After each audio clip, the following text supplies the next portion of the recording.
Hello everyone, very good morning. Very good morning to all of you.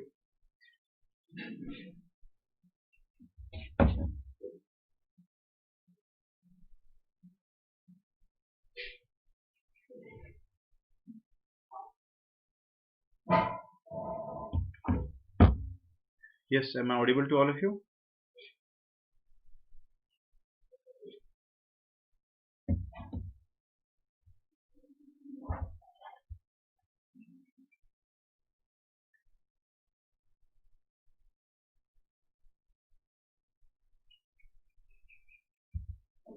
Yes, good morning everyone.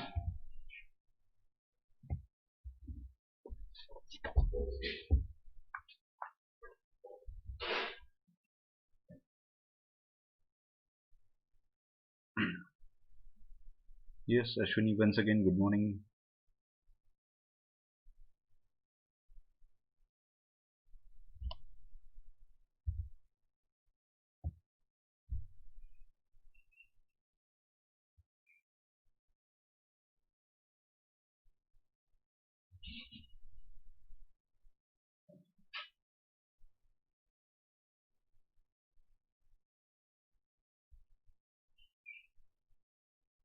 Yes, Rudra, good morning.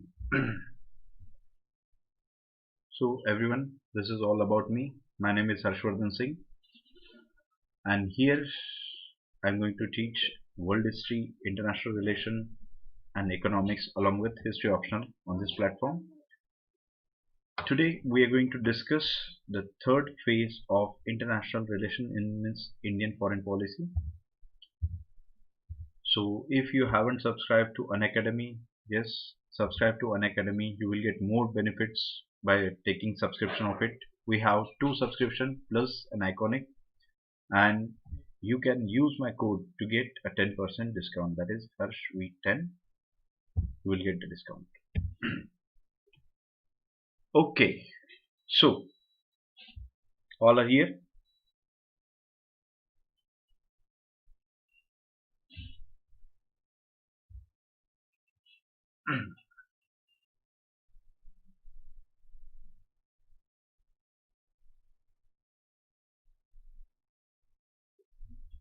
So shall we start? Okay. So quick recap of last lecture. In the last lecture, we discussed about the second phase of Indian foreign policy. Phase 2 we discussed in the last lecture. In the phase 2 we mentioned that 1962 to 1991 the policies were adopted by India. We adopted a self-help approach.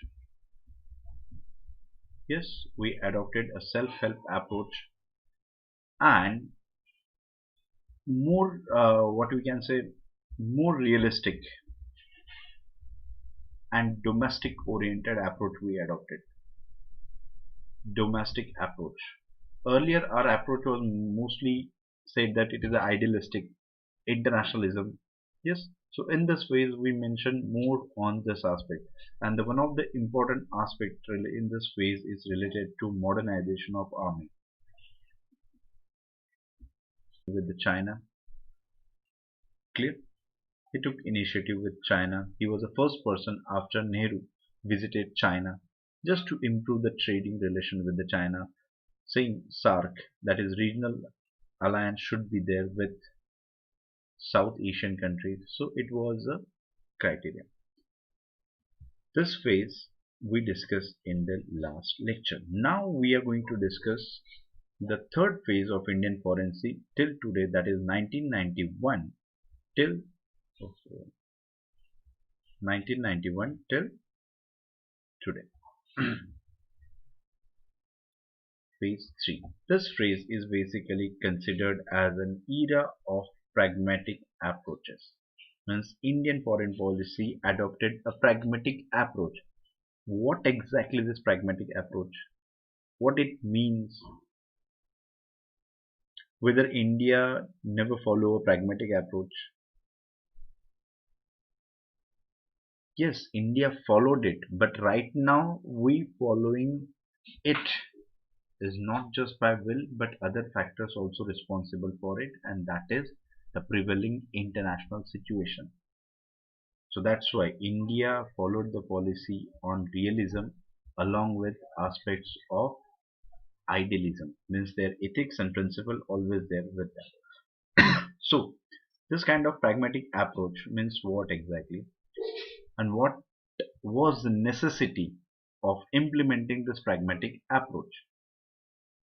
So the background provided by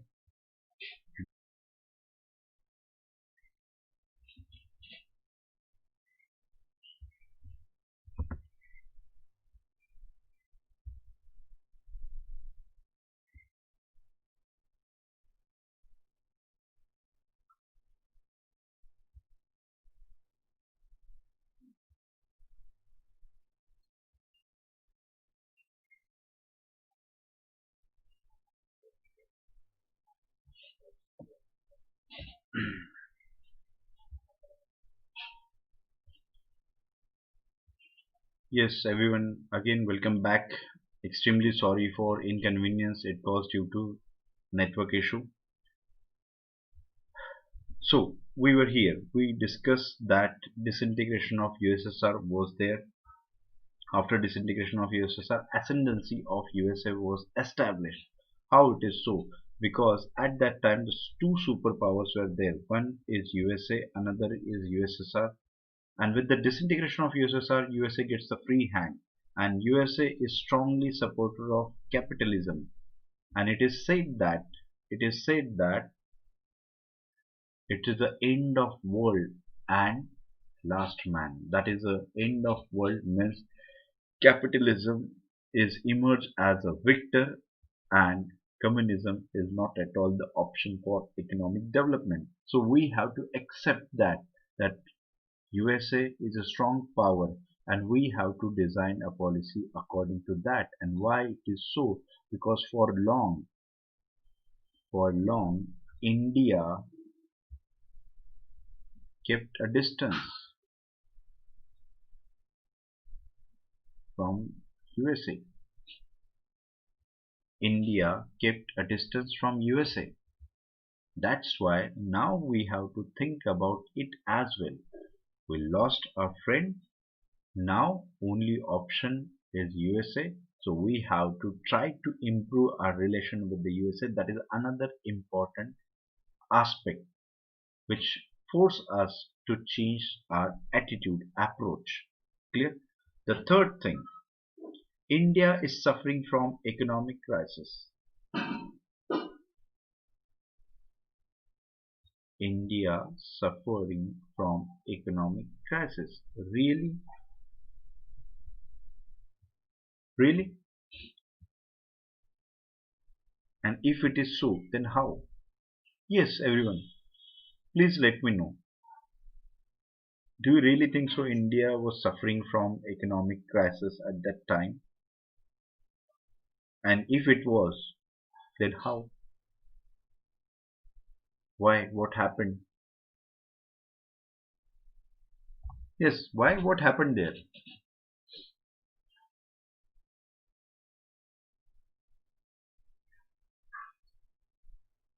Yes, guys and girls, where are you? What do you think? What happened? Why India was suffering?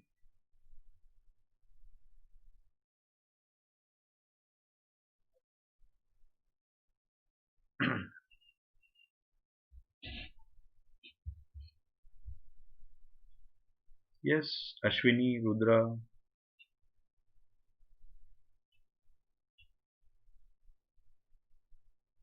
what do you think? Why India was suffering from economic crisis at that time? What happened at that time?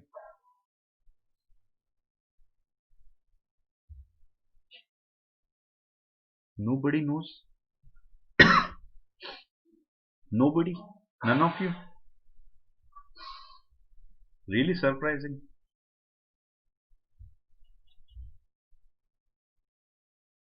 Ashwini said there was an unprecedented BOP crisis and then LPG happened. Exactly. Unprecedented BOP crisis.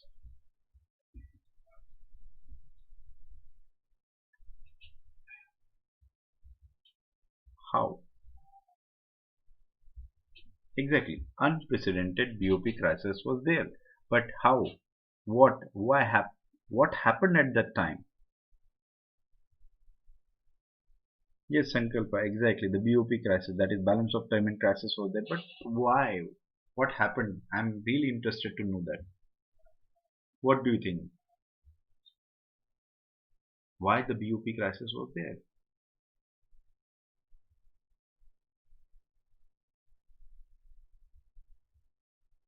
Yes, come on. Everyone, think about it.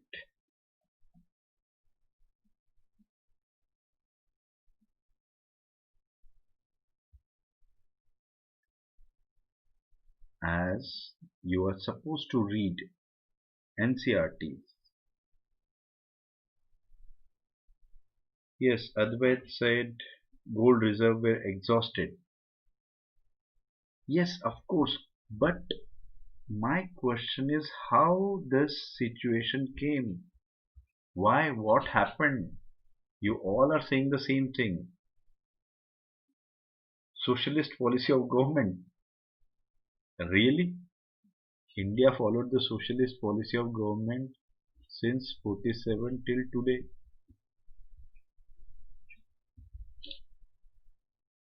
Even the current Prime Minister is also following the same policy. Yes, Vasudha, exactly. The Gulf War was there. Gulf War created our situation worst. Gulf War. And why? What happened? Sudden rise in the prices of crude oil. Sudden rise in the price of crude oil, and because of that reason, there was a POP crisis for India. India was not in a position, yes, in the wake of Priti, exactly. Because of the sudden increase in the crude oil prices, India was not in that position even to pay for crude oil. Our stock was basically reserved for 15 days. After 15 days, we don't have anything. So that's why it forces us to use our gold reserve at that time. We kept our gold reserve to get money. It was such a worse situation. So this situation was so worse, and you know that Indian Express cracked the story of this gold reserve and how government of India along with RBI is keeping the gold to survive India. It was a case at that time. Clear? So our situation was worst. So we have to think on economic front as well. The another thing forced us to change our policy, that is IMF's tide aid. What is tide aid? IMF's tide aid forced us to introduce structural changes. So my basic question to you, what is tide aid?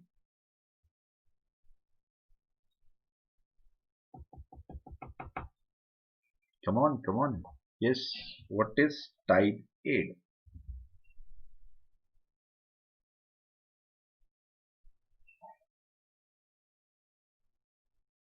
A very basic question.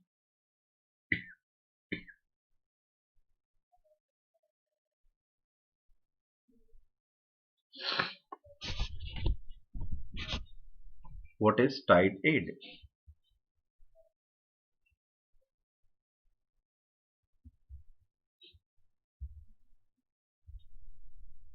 Yes, I'm waiting for your answer.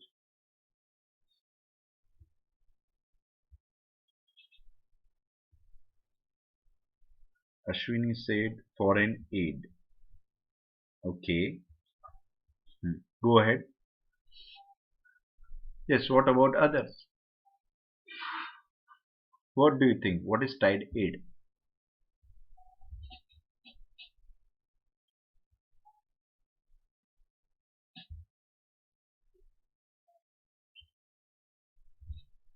Yes, everyone. I'm not expecting the exact answer from you. I just want a wild guess from your side. So don't judge yourself. Whether you are giving a right answer or wrong answer, it doesn't matter. Just I want answer from you. We are here to sort out the problem. So, have you heard it for first time? Have you heard this tie date concept for the first time?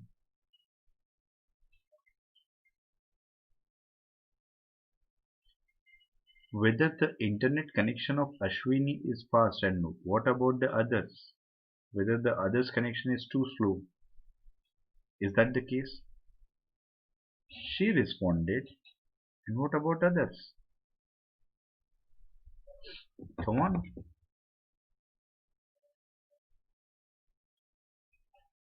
Foreign aid. Everybody is believing in the foreign aid. Tied aid is an aid given to any country with certain conditions.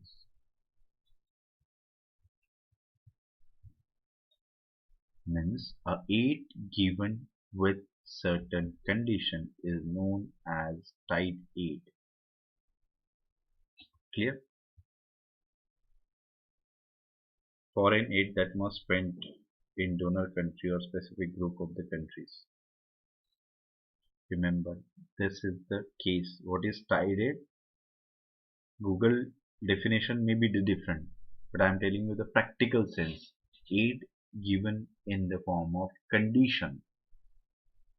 So that is known as tied aid. So what happened when IMF gave us aid as we are suffering from BOP crisis? We required someone to rescue us.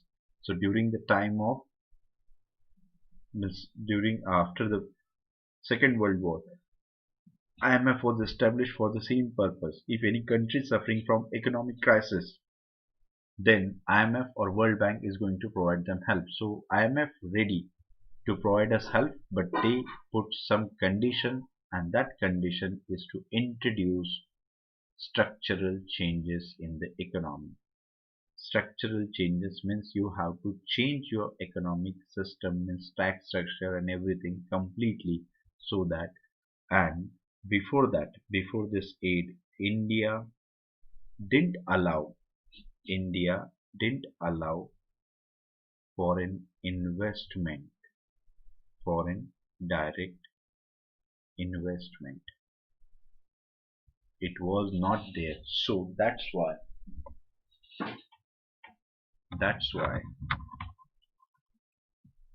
when IMF provided us aid, they said that you have to open. This tied aid is also having one aspect: open Indian markets for others. Clear? This point is clear to all of you? Disintegration of USSR, ascendancy of USA, India suffering from BOP crisis, and then IMF provided us a conditional aid, and that condition is to to open the market for others. Clear? Next, another important thing, that opportunities in Southeast Asia after Cold War, that also forced us to follow the pragmatic approach. When still 1991, we never had much interest in Southeast Asian region. Yes, but after Cold War, when we are here, this aid forces us to open market. And when we are going to open the market, then production is definitely going to increase. And if production is going to increase, you have to find market for or market to sell your products. Yes, am I right or wrong? Yes, and for that we providing opportunities in South Asian countries. Clear? So these are the backgrounds which design the India's foreign policy in third phase. These are the background thing: disintegration of USSR, ascendancy of USA, India suffering from economic crisis, IMF provided tie dates so that India has to open the market, and then we have to find out the opportunities in Southeast Asia after Cold War. Clear, everyone? Good. Next. Now, when we started designing our foreign policy, as we mentioned, the most important approach was to focus on Southeast Asia, and for that reason, the designing of Look East policy. Look East policy. It doesn't mean we never looked into East. No. Now we have to focus the southeastern countries. We have to tap the opportunity, and that's why Narsiya Rao government took initiative, and that policy is known as Look East policy. So what exactly it is? To improve the relation with the Southeast Asian countries, and the most important aspect of improving relation is the economic aspect. Clear? To improve the relation with the Southeast Asian countries, and the most important aspect is economic along with the others. Along, it doesn't mean you are totally interested in economic aspect. No, there are other aspect as well, as cultural aspect, military aspect. Yes. So these are also other aspects also important, but the most important aspect is economic aspect. Next thing here, that is why India wants to take advantage of opening of market for foreign investment. Clear? As India also changed its policy, they want to invest, so they want a market, and that market they were searching in Southeast Asia. Next, markets for export of Indian goods and services. Do you really think so this policy worked? Yes, my question to you, do you really think so that Look East policy worked?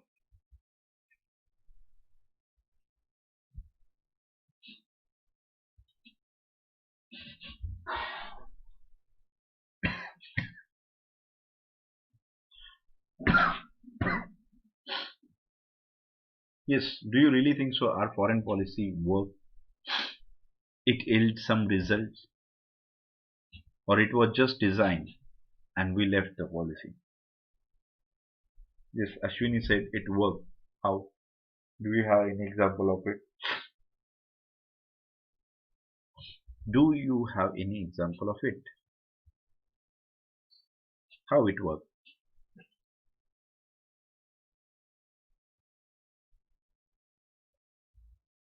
Yes, it worked, you said.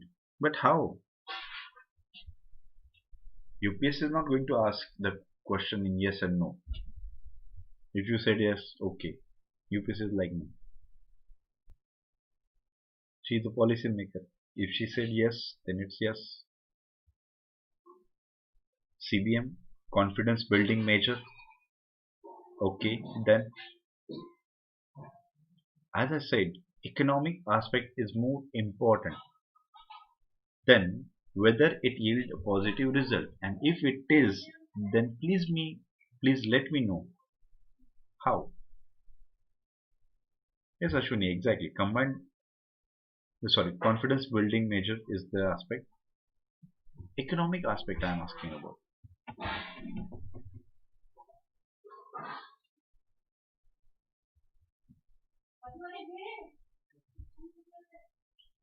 Yes.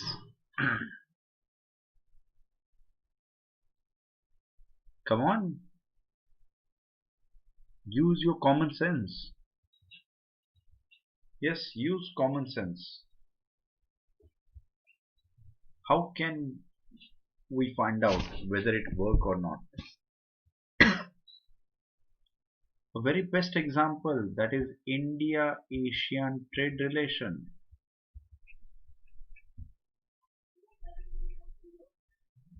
India-ASEAN trade relations.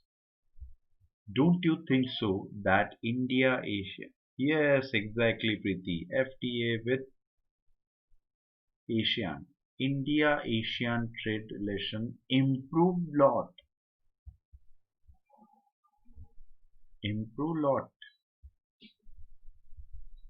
This is the suggestive that our policy with South Asian countries worked. Clear? India is one of the most important trading partner for South Asian countries. Clear? So this is an indicator that the foreign policy worked. Along with that, I just want to share one more example other than the economic aspect. And this aspect is related to that that most of the Indians favorite tourist destination is Southeast Asian countries. So tourism is also increased after that.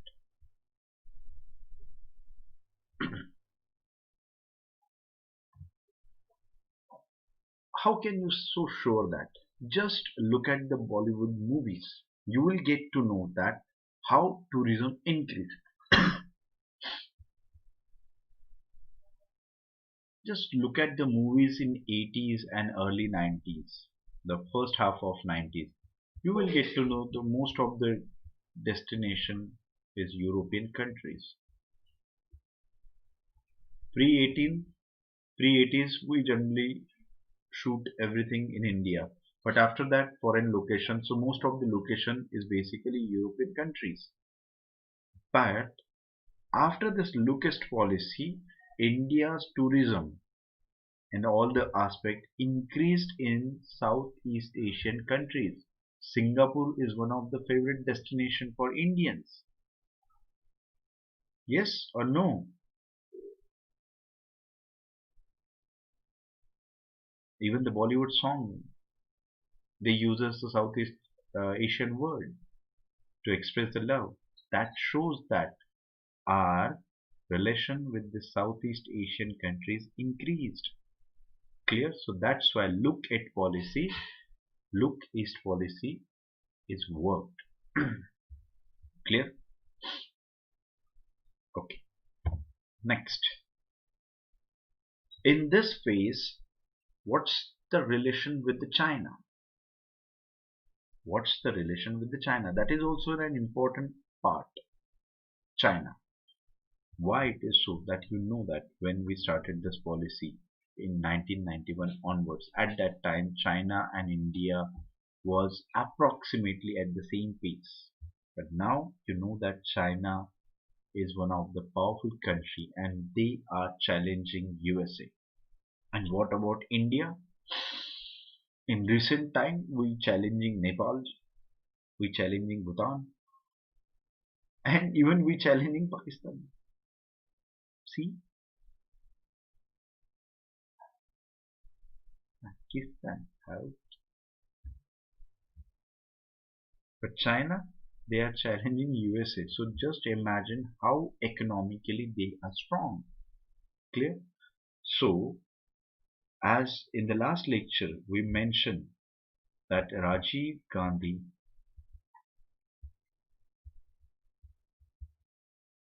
started improving relation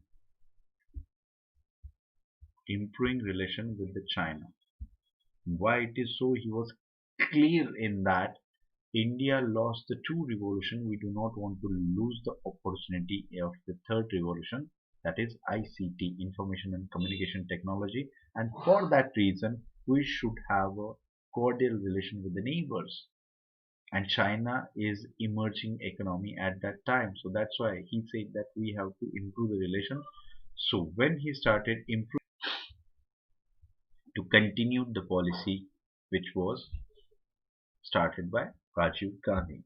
A very landmark agreement between India and China is related to LAC.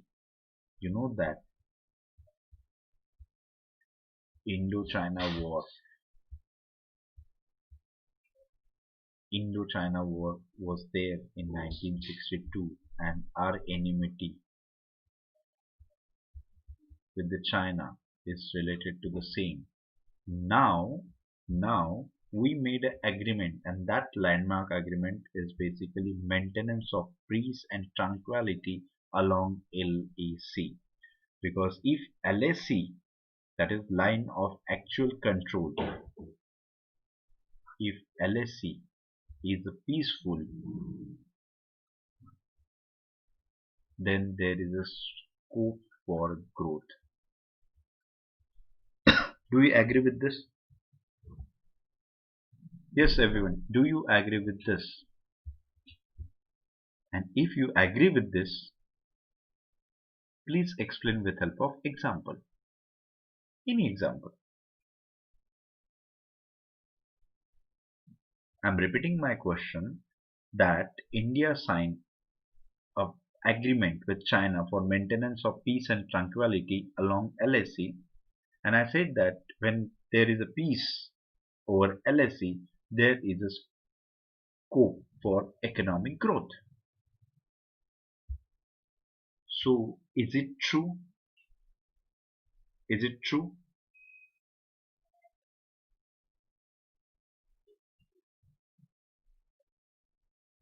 Yes, boys and girls, please let me know.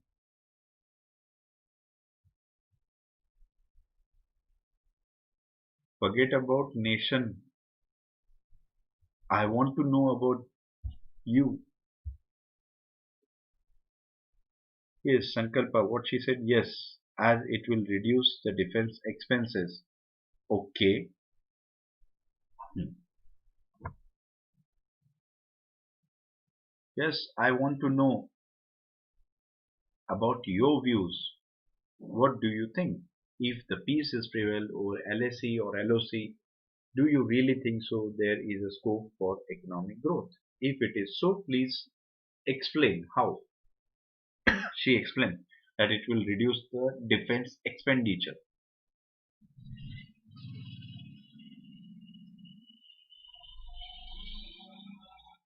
Preeti said yes. Yes, it's okay. Yes, no is okay.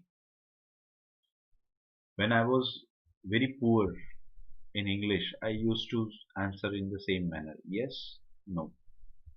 Only two words. Yes, yes, no, no. Ashwini said yes. After the trade also increased, we started using the Chinese product. Oh my god. Anti-national? Nilesh said yes, trade can takes place. Sankalpa and the specific country can invest in other development projects. Exactly. When peace prevails, economic growth also there. How it is so, whatever you mention, as Sankalpa said that defense expenditure reduces, okay, but the tension between the countries also reduced, and when the tension reduced, it created a favorable conditions for development of bilateral relation.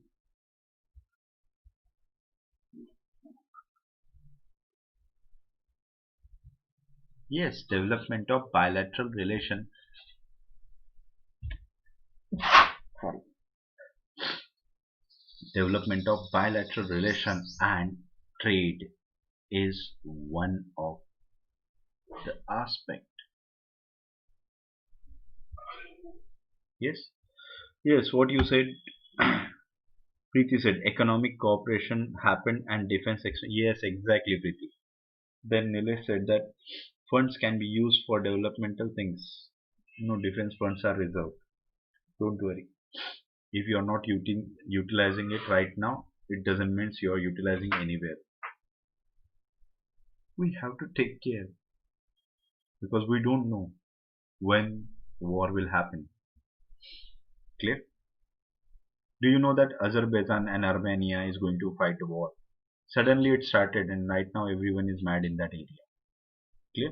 So when tension reduces, it creates a favorable condition for improvement in the bilateral relation. And if there is improvement in bilateral relation, it creates a favorable ground for trade. And what Ashwini said, it's exactly that we all are using Chinese product because of that reason only. China, though you liked it or not, it doesn't matter. China is a world largest supplier of raw material for the industries. Most of you quite aware of the generally 2 by 2 tiles used, ceramic tiles used in your place, flat or houses. Most of them are manufactured in China. Whatever the gadgets you are using, if you are against the China and all, just throw that gadget out of your house because all the gadgets are manufactured in China. Clear? So it happened because we developed a cordial relation with that. But it is not just a one-way thing. China is mostly dependent on Indian medicine. We export our things. Yes, pharma, Indian pharma sector is most important for that. Clear? Along with that, as China is providing hardware to the world, India is providing software to the world. So it's an advantageous thing for both of us. Clear? Yes, exactly.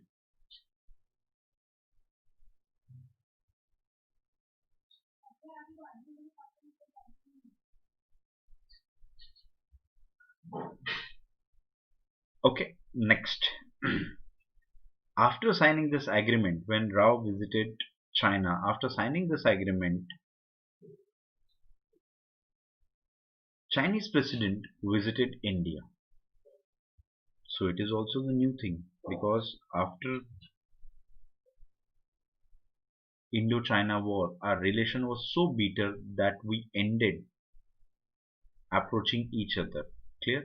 So when we took initiative, they also took the initiative, and following that, Chinese president visited and they signed the agreement of CPM in a military field, that is confidence building measure in military field.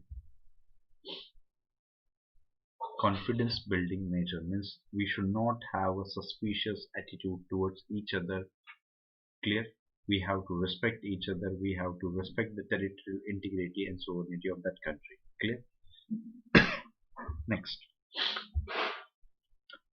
another important feather in this phase of foreign policy is Gujarat Doctrine. Gujarat Doctrine, who was he? When he designed this policy, the doctrine, that time he was Foreign Minister of India.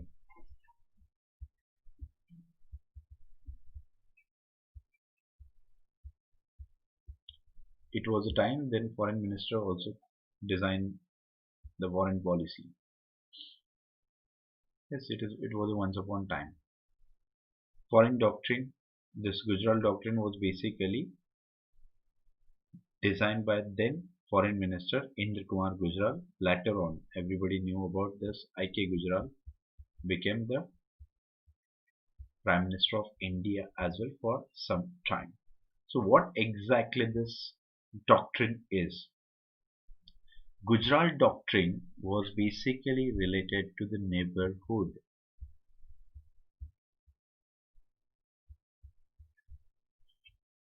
Neighborhood. The most important problem with the human as well as the humanly created institution that we always focused on the distant object variable. As here is India, we focused on USA, we focused on European countries, we focused on Southeast Asia, we focused on China, we focused on Africa. Yes, while designing Indian foreign policy, we focused on all. The same way in Indian context as well as a human being, you know that you all have a good relation with unknown people, like in your school, colleges, your workplace, everything. You had a cordial relation with them. You are going to ask every day, good morning, good afternoon, are you there, are you died, are you alive? Such kind of things are always there. But it's a human tendency, we never ask such questions to our neighbors. We never ask such question to the people who are living just beside us. This is reality. This is reality. So it happened in Indian policies as well. India focuses on the relation with the all other countries. Even USSR was there, and then Russia.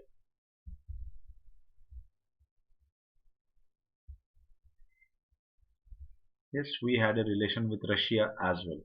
What about the neighboring countries?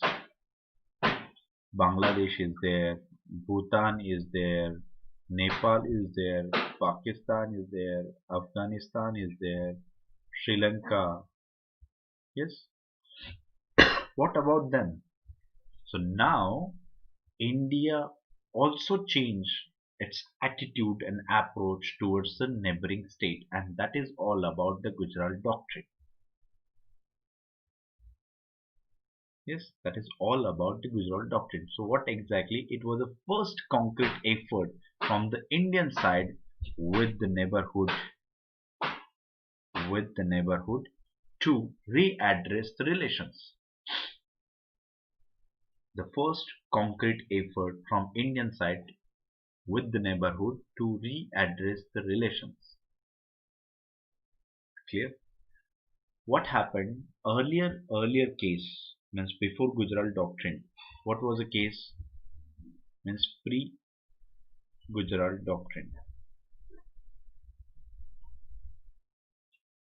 Pre-Gujarat Doctrine, India's approach India's approach was of Big Brother.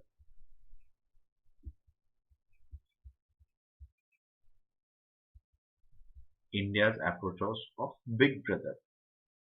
Means they said that we are superior than you.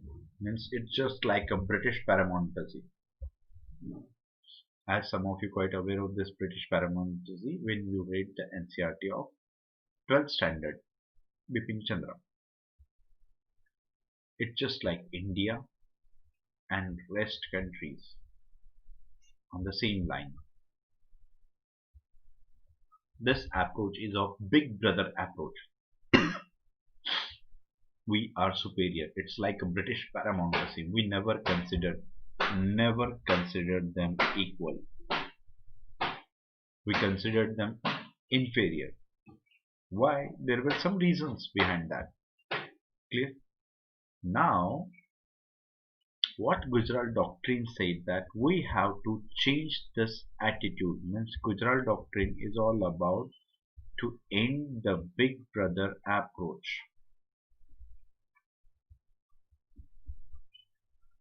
To end the Big Brother approach and start the approach which is based on equality. India should end this approach and start the policy of equality. Means treat every neighboring country at par with you. It is the basis or crux of Gujarat Doctrine.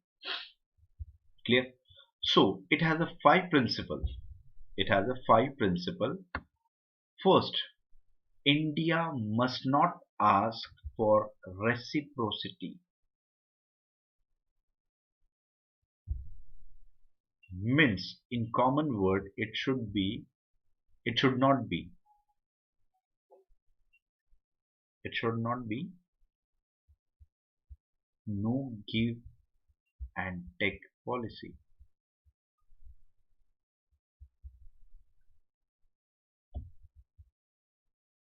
No to no to give and take policy means here is India and here is Nepal. If India is going to provide 100 rupees to Nepal, so India should not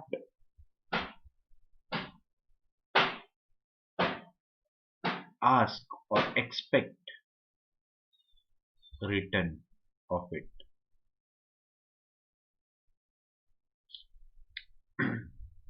Let me explain with help of another example. Maybe you get confused that Nepal took 100 rupees from us and why they are not paying. Hashtag anti-national. So I don't want to involve in that. I just want to give you another example with help of a normal day-to-day life. Suppose one relative is a rich and one relative is a poor. You know that it's our tradition, it's our custom. We used to exchange the gifts. Suppose this person, rich person, gave the 100 rupees gift to the poor. A gift worth 100 rupees to poor. So, rich person should not expect the return gift from poor. First of all, should not expect the return gift from poor because the person is poor. The person is not in a position to gives you gift. But even if that person, that poor person provided some gift, then you should not calculate it in terms of cost. Means, for example, if this person gives anything of worth rupees 100 and poor return anything in terms of 10 rupees, so don't judge that. Don't be a judgmental that this poor person why not return everything of 100 rupees. Clear? So that is the first aspect of it. India must not ask for reciprocity. Second thing, no South Asian country to allow their territory to be used against the interest of other countries. No South Asian means basically Indian subcontinent we are talking about. No South Asian countries allow their territory to use against interest of other countries. That means, in short, no to terrorism. No to terrorism from your land.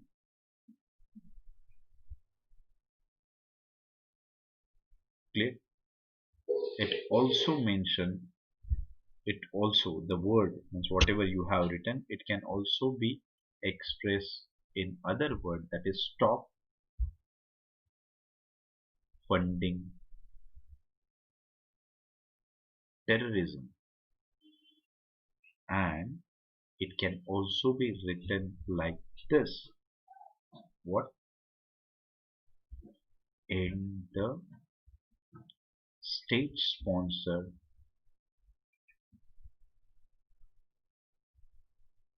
terrorism. In the state sponsored terrorism. So in sophisticated word, it is mentioned that no South Asian country to allow their territory to be used against the interest of another country. Clear this point? The third aspect is no country should interfere in the internal matters of others. No country should interfere in the internal matters of others. Don't you think so? This is one of the principle of NAM. Yes, it is one of the principle. Means the Gujarat Doctrine was basically based on the foreign policy followed since independence, that India or any other country should not interfere in the internal matters of that particular country. Means, for example, this is India, and you know India is a land of wonders. India is a land of wonders. We have so many states and union territories. Clear? This is a China, and here is Pakistan. This is China and Pakistan. So suppose something is happened here. Let's take example of Mumbai. If anything happened in Mumbai, maybe any economic clashes, communal clashes, or you know that there is a political crisis going on. If anything happened in Mumbai, so Pakistan should not take interest in that. This doctrine suggests that Pakistan should not take care of the internal matters of India. The same way China should not. So in common word it is mentioned that no country should not interfere in the internal matter of that country, because it is an internal matter and that country can handle it very well. Why you are so much interested? If you are interested, just look it back your own country. The fourth aspect is countries should respect the territorial integrity and sovereignty. So if it happened that countries should respect the territorial integrity and sovereignty, don't you think so? Don't you think so? It is going to promote peace plus growth. If you're going to respect the territory, integrity, and sovereignty of that state, so this is the phase of no conflict. And if conflict is not there, then peace and prosperity is always there. So basically we talked about peace. So this fourth point. Fifth point, this is the fifth point.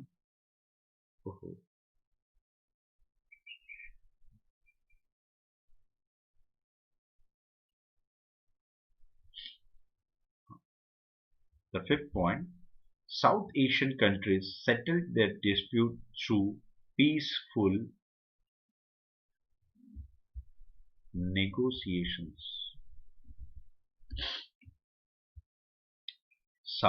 This is the fifth point. South Asian countries settled their dispute, the border dispute or any other dispute, through peaceful negotiation. Clear?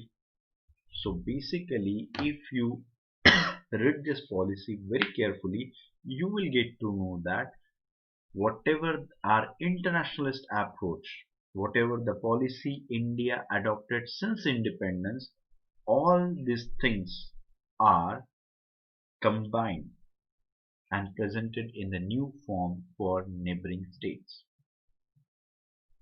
First, we mentioned that India should, this is a added approach, because India earlier they didn't follow the approach. Second, that is, this approach is very common. It is related to the peace. Earlier we opposes the idea of terrorism.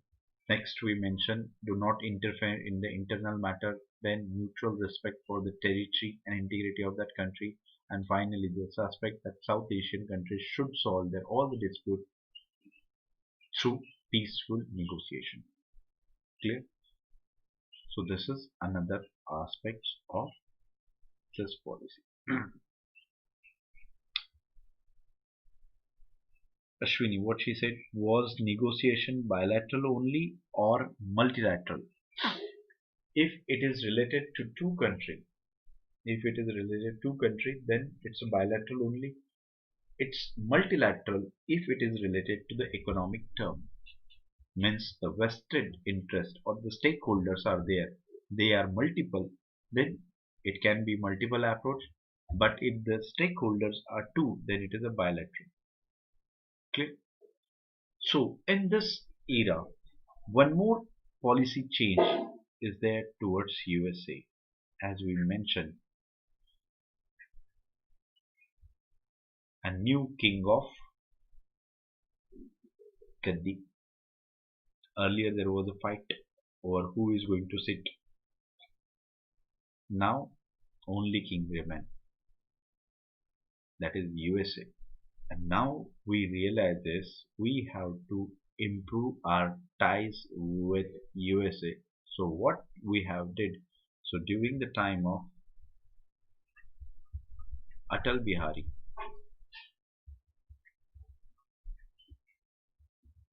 during the time of Atal Bihari, they took some positive initiative, and one among them is improving the ties with USA, and the defense secretary level talks started. Defense secretary is their defense minister, is their defense secretary and our defense minister. So these talks were continued, and the resultant of that visit of President Clinton in 2000, as US President or USA kept aloof from India, but now this is the beginning of new phase of foreign policy. So after defense secretary level talks, US President Clinton visited India. The policies started by Atal Bihari Vajpayee continued by our beloved Manmoji, that is Manmohan Singh. Clear? So Manmohan Singh continued the same policy and with some improvement, and the most important feather in the cap of Indian foreign policy, that is Indo-US nuclear civil deal. Sorry, Indo-US civil nuclear deal.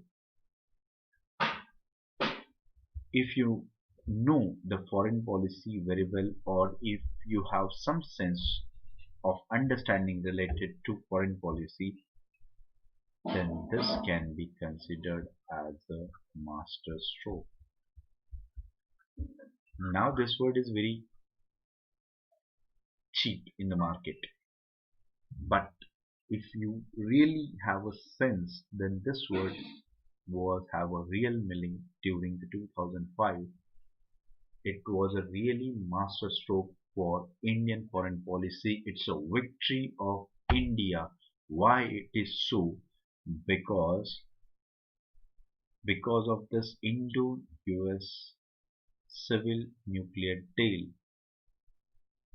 It recognizes India as a nuclear power without signing NPT, CTBT. Yes, India is the only country which gets this opportunity. Waiver was given by nuclear supply group as well. NSG also gave us a waiver, and this developed a strong bond between India and USA. Along with that, I just want to let you know, along with that, it opened the door for other nuclear supply group, nuclear supply countries. And you know that after this deal, India signed several pacts with other countries. For example, Indo-France civil nuclear deal, Indo-Australia, Indo-Canada. Clear? It was a so tense situation at that time when this deal was going on, and we want a waiver from NSG, we want waiver from NPT, everything. And these countries, Basically, the Scandinavian countries were not in favor to provide such a waiver. Along with that, our arch rival Pakistan and China opposes India's move. But US was so firm and USA showed their strength. They flexes their muscles. Yes, exactly. You heard it right. They flexes this muscle. They uses the pressure. Even the president of United States called everyone, every single country which were opposing that deal and tried to convince them. And you know that how USA tried to convince the countries. And it was George Bush at that time. His policy was very simple. Either you are with USA or you are with terrorism. And you know that what happened in Afghanistan, what happened in Iraq. So countries realize this, how USA is powerful. So they realize this, okay, and this gave us a waiver from signing NPT, CTBT, and this Indo-US nuclear Indo-US civil nuclear deal gives us a recognition that India is a nuclear power. Some of you get confused.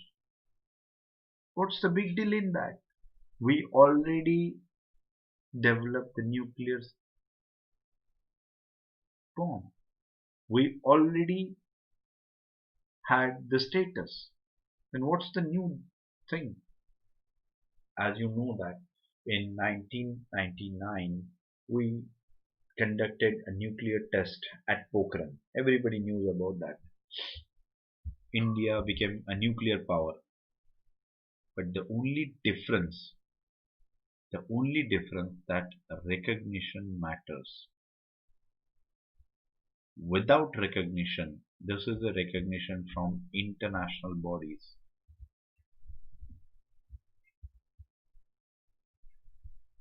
And without recognition from them, it's like, in common sense, in common word, we can mention it's like an illegal thing. It's like an illegal thing. Clear? So now it's official that India is a nuclear power. So this helps us. Even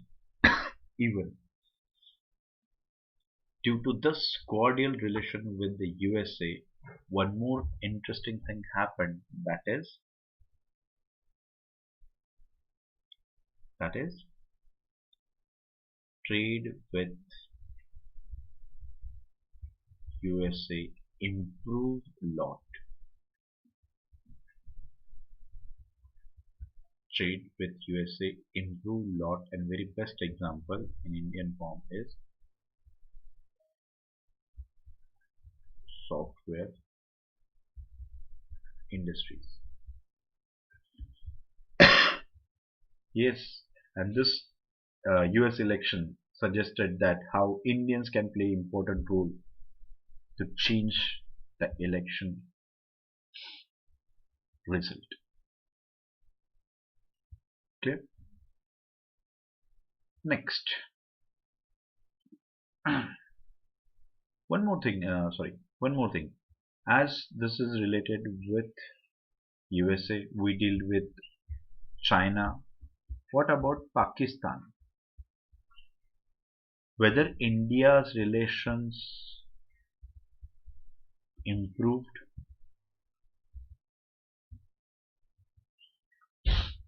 Yes, everyone. What do you think?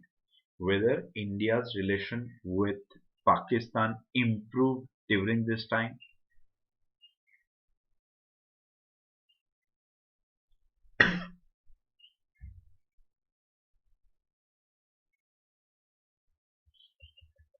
Yes, Nilesh, Ashwini, Bhanupriya, Sankalpa, Advait, Rudra, What do you think? As you all are born in this era, so you should know whether Indian relation with the Pakistan improved during this time or not. And if it is, then please tell me the examples. Yes, this improved, this is the best example of that. This is not improved, this is the best example of that.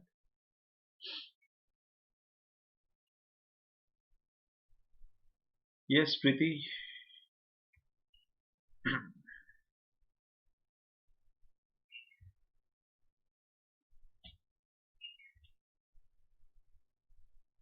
Yes, Vasudha. What do you think?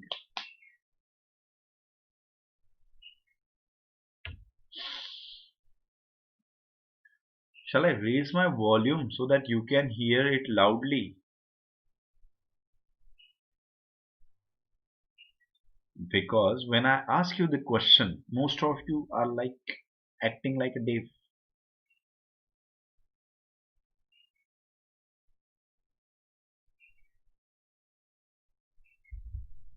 Yes, everyone. What do you think? Come on.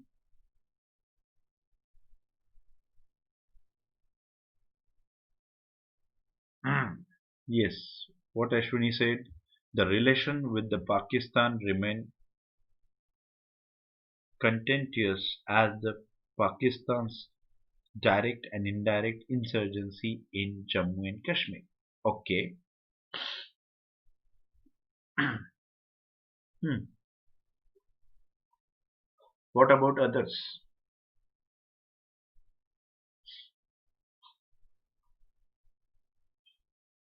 What about others?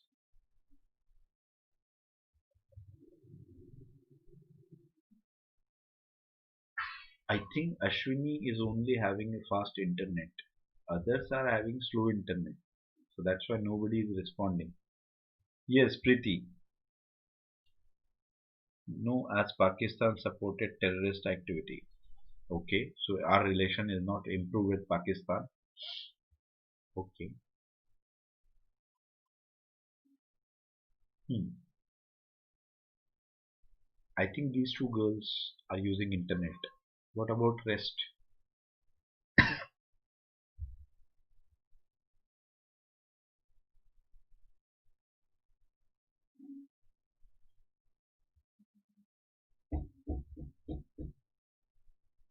No answer? Or are you going to write a essay?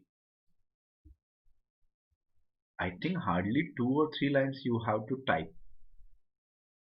And such typing is very usual for you. Every day you text your friends with such lines. Or do you have an attitude that I don't want to tell this person? Why should I? Who is he? Why is asking? If you are having that attitude, then I really respect that. Keep it with you. But when you appear here, I want to answer.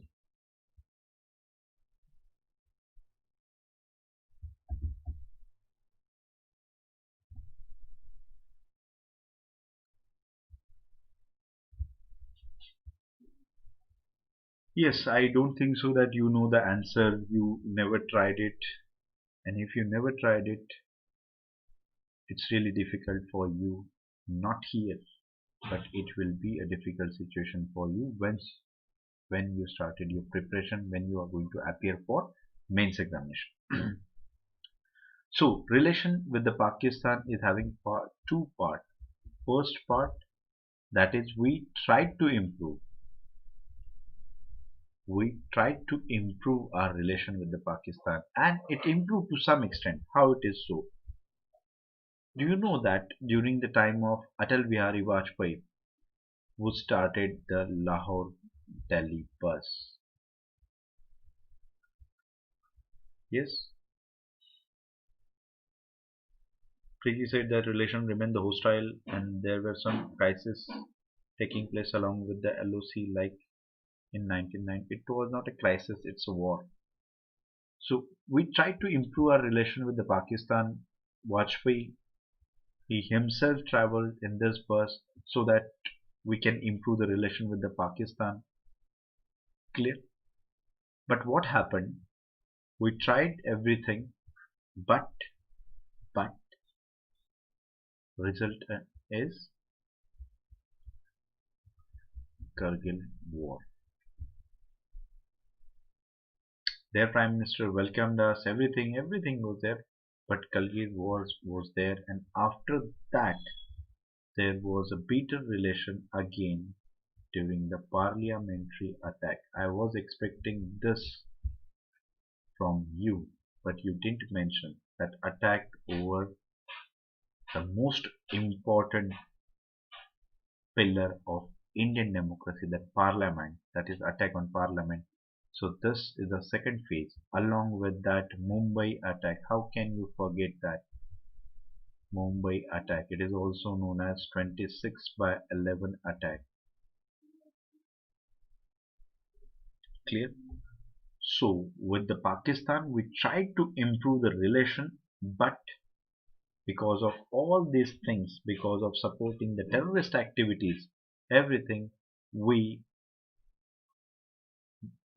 we are not in a position to improve our relationship. But it doesn't mean it is having part 3 also, and that part 3 is we are trying hard. And very best example with a new prime minister, that is Imran Khan. With the new prime minister Imran Khan, our relation with the Pakistan is improving. Our relation with the Pakistan improving, and very good example of this part 3 is, if you read newspaper, you will get to know that yesterday we completed 1 year of Kartarpur corridor.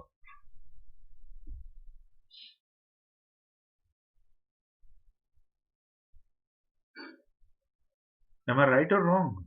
The very best example, the second example, some of you quite aware of this mustache.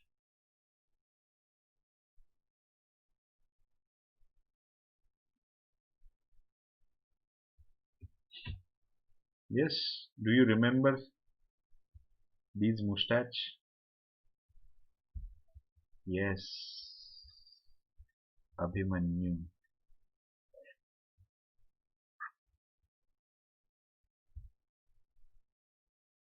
released of our Indian Air Force officer. It is also good gesture. Yes, sorry, Abhinandan. Sorry, extremely sorry. Abhinandan is the best example of that. So always remember, if in the foreign policy none is your permanent friend and none is permanent enemy, we always have to try to find out some solution. If there is a enmity, it's okay, but there will not be any enmity. Very best example, if you want to see in world context of foreign policy, Britain, France were enemy once upon a time. Right now they are best friends. France, Germany, they fought first and second world war. Now they are friends. Clear? So there is no permanent friend and no permanent enemy in international relation. Always remember, keep this in mind.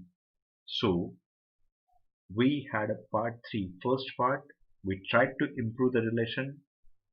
Lahore bus the services is the example. Kargil war, Parliament attack, Mumbai attack, that creates a bitter relation between them. And again, with the new Prime Minister, we changed our relation with the Pakistan. We tried to improve, and yesterday the best example, that Kartarpur corridor completed a year. Clear? Okay.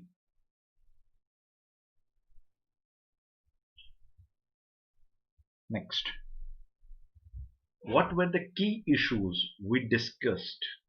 What were the key issues we discussed in this phase of foreign policy? So there is a first phase, terrorism. Because you know that after 1991 there is an increase in the terrorist activities, not just in India. Means India is not the only country who were the victim of terrorism.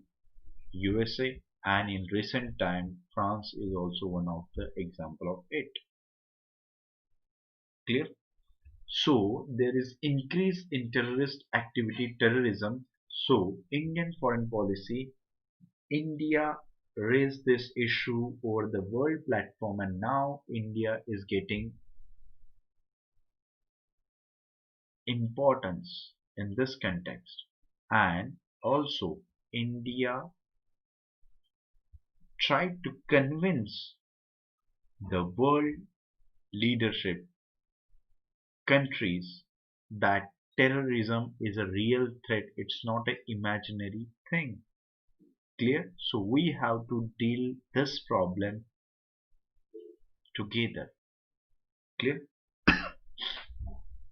Yes, and this is the important aspect, that is trade negotiation is an important aspect, and we know that WTO is the best example. In that WTO, one round is still going on, that is known as Doha round. So these are the key issues along with our national interest and everything, but these also are the key issues. Trade negotiation, WTO rounds were going on and Doha round is one of them. Next, economic interests are important, so that's why groupings were there. India participated in G20. Yes,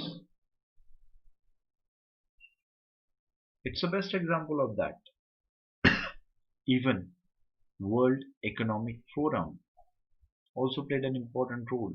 So India participated in all that. India raised the issue. Clear? Next, climate change. This is a key issue for the worldwide and world divided between developed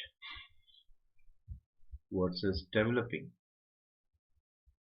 And India is providing leadership, one of the leaders of this developing world. These are known as basic countries: Brazil, South Africa, India, and China. These basic countries, provided the leadership in the climate change negotiation. Clear? Under UNFC, the issue is basically carbon emission.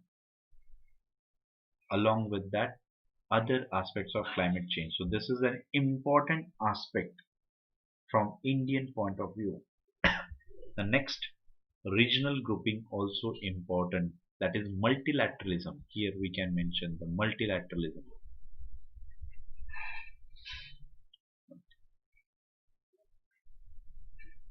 And the very best example is IPSA and BRICS, etc. India took initiative and active participation in the regional grouping as well. Clear? So these are the aspects, key issues along with the other issues in the new phase. So please look at these issues. Till now, in the first, we mentioned about the first phase, Nehruvian phase. Second phase, we mentioned about the phase of Shastri, Gandhi, and Rajiv Gandhi. Then this phase is about Narsimha Rao, Vajpayee, Manmohan Singh, and our recent Prime Minister Narendra Modi. So we are focusing on that. And when you look at the phase 1, when you look at the phase 1 and phase 2, the mostly issues are same. Most of the issues remains the same in this phase. But in the third phase, along with these same issues, means age-old issues, these also the key issues we are discussing. while designing the foreign policy. Clear, everyone? Yes, is that clear to everyone?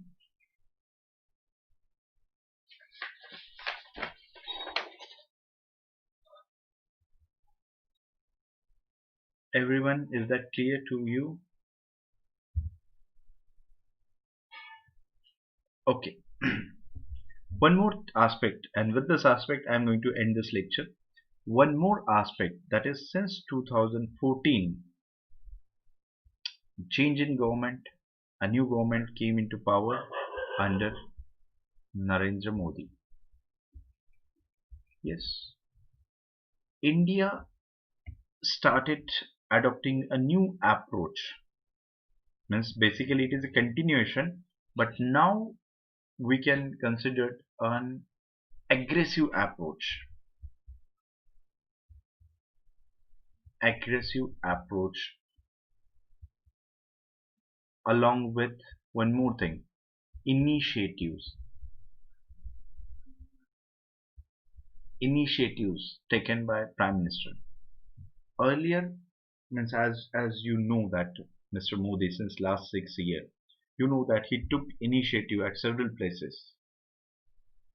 He went, means since 2014 till 2020 till date, he made Chinese Prime Minister on 11 occasions.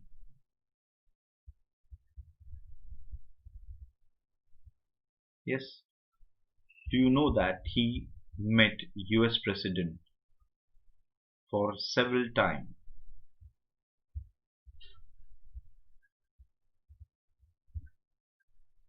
Yes, you all knew this fact.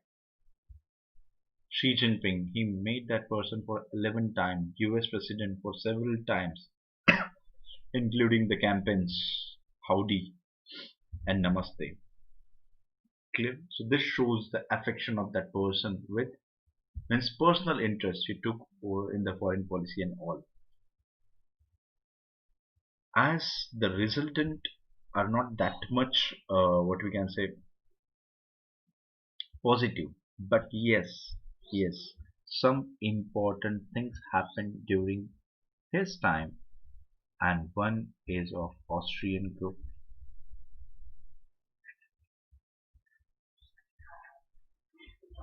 Yes, since India got the membership in Australia group in 2018.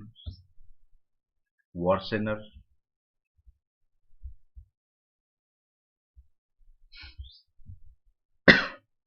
and India signed or gets the membership in Missile Technology Control Region. Missile Techno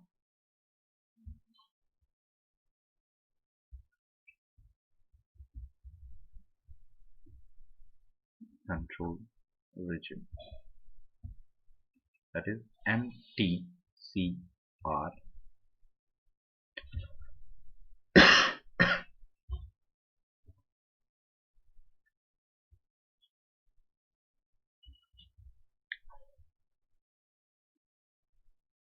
Sorry. So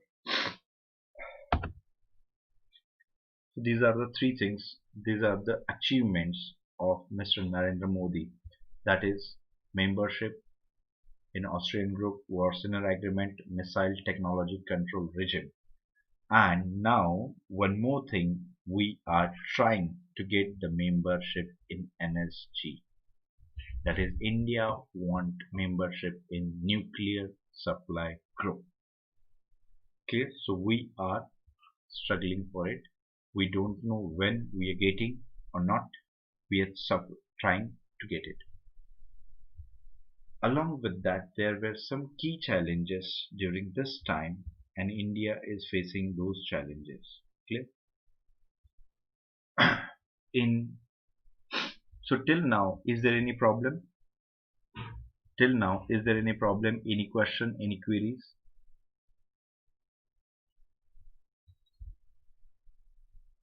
Yes, everyone.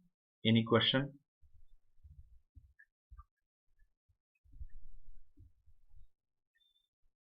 Any question? Any query?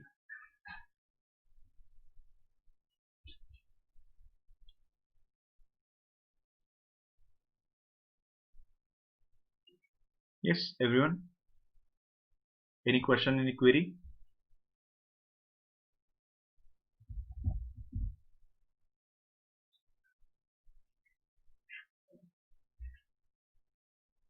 If it is, please let me know. Now we are going to discuss achievements, limitations, and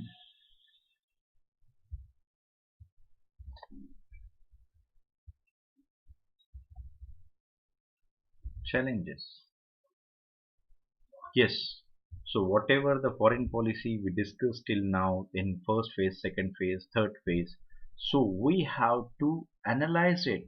Without analysis of this, discussion is meaningless. So in tomorrow's lecture, we are going to discuss the achievement, we are going to discuss the limitation, and still what are the challenges in front of India we are going to discuss in tomorrow's lecture. So that's all from my side for today. Tomorrow we are going to meet at the same time. Yes, and those who want to connect me, then you can connect with me at this address, unacademy underscore Harsh V10. Harsh V10 is my Telegram channel. You can connect with me, or you can connect with me with other social media platform. You can find out by your own. Okay, so if you are having any query question, please let me know.